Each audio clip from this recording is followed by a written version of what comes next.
Чуваш халкының милли бәйрәме Уяв Нурлатта 2006 елдан бирле үткәрелә. Елның елы киң масштабта зурлап уздырыла. Быелгысына да әзерлек эшләре тулы киченә бара.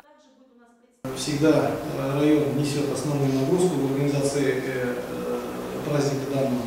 И в этом году также практически все моменты организации праздника нами охвачены в части и непосредственно главной площадки, где будет все театрализованное представление, площадки соответствующие. Киңешме эшендә Сулар газетасы баш редакторы, Чуваш милли мәдәни автономиясенең Татарстан Республикасы Советы әгъзасы Константин Малышев, Татарстан Республикасы Халыклар дуслыгы йортының этномәдәни эшчәнлеге бүлеге мөдире Гөлүс Гаянов катнашты.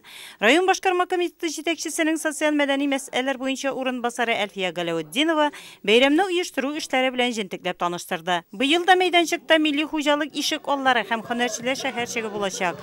Чуваш шибәре, халык һөнәрләре эшләнмәләре, милли ишемлекләр һәм ашамлыклар бәйгеләре, Билбауда көрәш барысы да программага кертелгән. Россиянең төрле почмакларыннан килгән иң яхшы чуваш милли иҗат коллективлары чыгышлары көтелә. Быел балалар өчен ял итү зонасы үткән елгадан зурак булачак. Яңалыклар тагын да бар. Быел безнең инде Уяв бәйрәмендә керттек, уйнагыз гармоннар фестивале бик зур үткәрәбез. Шул нидән дәвердән чакырып каламан бөтен үзебезнең Нурлатта яшәүчеләрне, гармонны сөеп яратучы уйнаучыларны, шул ук килгән кунакларны да чакырабыз.